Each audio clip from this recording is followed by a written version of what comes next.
നമ്മുടെ രാജ്യത്ത് അല്ലെങ്കിൽ നമ്മുടെ സംസ്ഥാനത്ത് ക്രൂരമായ പല കൊലപാതകങ്ങളും നടക്കാറുണ്ട്.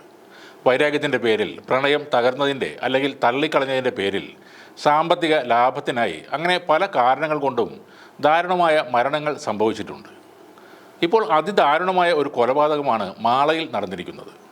6 വയസ്സുകാരനെ കുളത്തിൽ തള്ളിയിട്ട് ക്രൂരമായി കൊലപ്പെടുത്തിയ കേസിലെ നിർണായക വിവരങ്ങളാണ് ഇപ്പോൾ പുറത്തു വന്നിരിക്കുന്നത്. പ്രതിയായ ജോജോ ലൈംഗികമായി ഉപദ്രവിക്കാൻ ശ്രമിച്ചപ്പോൾ ആ കുട്ടി എതിർത്തുവെന്നും അതാണ് ഈ കൊലപാതകത്തിന് കാരണമെന്നും പ്രാഥമിക അന്വേഷണത്തിൽ മനസ്സിലായെന്നാണ് തൃശൂർ റൂറൽ SP കൃഷ്ണകുമാർ പ്രതികരിച്ചത്.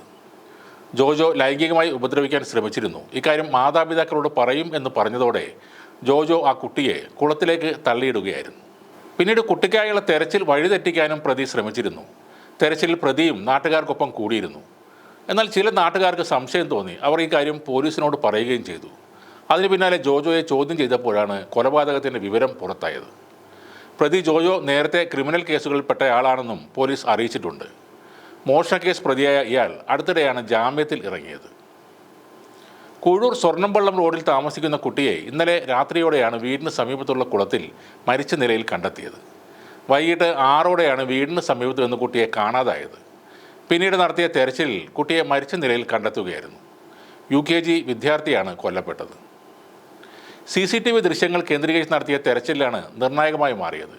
കുട്ടിയുടെ വീടിനടുത്തുള്ള കെട്ടിടത്തിലെ CCTVയിൽ കുട്ടി സ്ഥലത്തെ ഒരു യുവാവുമായി റോഡിൽ ഓടിക്കളിക്കുന്നതായുള്ള ദൃശ്യം കണ്ടിരുന്നു. ജോജോയെ കസ്റ്റഡിയിലെടുത്ത് ചോദ്യം ചെയ്തതോടെ ഇയാൾ കുറ്റം സമ്മതിക്കുകയായിരുന്നു.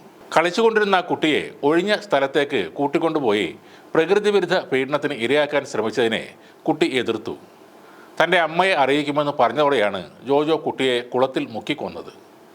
മുങ്ങി താഴ്ന്നതിനിടയിൽ തിരികെ കയറാൻ ആ കുട്ടി ശ്രമിച്ചെങ്കിലും വീണ്ടും കുട്ടിയെ കുളത്തിലേക്ക് ചവിട്ടി താഴ്ത്തുകയായിരുന്നു എന്നും മൊഴിയിലുണ്ട്. പോലീസ് ചോദ്യം ചെയ്തപ്പോഴും പ്രതി കുറ്റസമ്മതം നടത്തിയെന്നും എന്നാൽ പ്രതിക്ക് യാതൊരു ഭാവവ്യത്യാസവും ഉണ്ടായിരുന്നില്ലെന്നും സ്റ്റേഷനിൽ ഇയാൾ ചിരിച്ചുകൊണ്ട് നിൽക്കുകയായിരുന്നുവെന്നും നാട്ടുകാർ പറയുന്നു.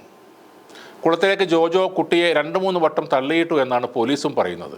കുട്ടിയെ കുളത്തിൽ ചവിട്ടിത്താഴ്ത്തി മരണം ഉറപ്പുവരുത്തിയ ശേഷം കുറച്ചപ്പുറത്തുള്ള ഒരു ജാതിമരത്തിൻ്റെ മുകളിൽ കയറിയിരിക്കുമ്പോഴാണ് മറ്റൊരു കുട്ടി ഈ ജോജോയെ കാണുന്നത്.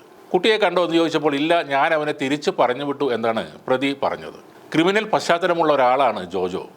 നേരത്തെ യുവജന നവീകരണ കേന്ദ്രമായ ബോസ്റ്റൽ സ്കൂളിൽ ഇയാളെ അയച്ചിരുന്നു. ബോസ്റ്റൽ സ്കൂൾ എന്ന സ്ഥാപനം മൈനറായിട്ടുള്ള കൗമാര കുറ്റവാളികളെ പാർപ്പിക്കുന്നതിന് വേണ്ടിയുള്ളതാണ്. കേരളത്തിലെ ഏക ബോസ്റ്റൽ സ്കൂൾ എറണാകുളം ജില്ലയിലെ തൃക്കാക്കരയിൽ ആണുള്ളത്. ഇന്ന് ഉച്ചയ്ക്ക് 1 മണിയോടെ ജോജോയെ തെളിവെടുപ്പിന് അവിടെ കൊണ്ടുവന്നപ്പോൾ നാട്ടുകാർ അക്രമാസക്തരായിരുന്നു. പോലീസ് ഏറെ പണിപ്പെട്ടാണ് അവരെ നിയന്ത്രിച്ചത്. അതിനിടയിലും പ്രതിക്ക് നേരെ കയ്യേറ്റ ശ്രമങ്ങൾ നടന്നിരുന്നു. 6 വയസ്സുകാരൻ്റെ ദാരുണ മരണത്തിൽ അത്രയ്ക്ക് വലിയ ജനരോഷമാണ് ആ നാട്ടിൽ ഉയരുന്നത്.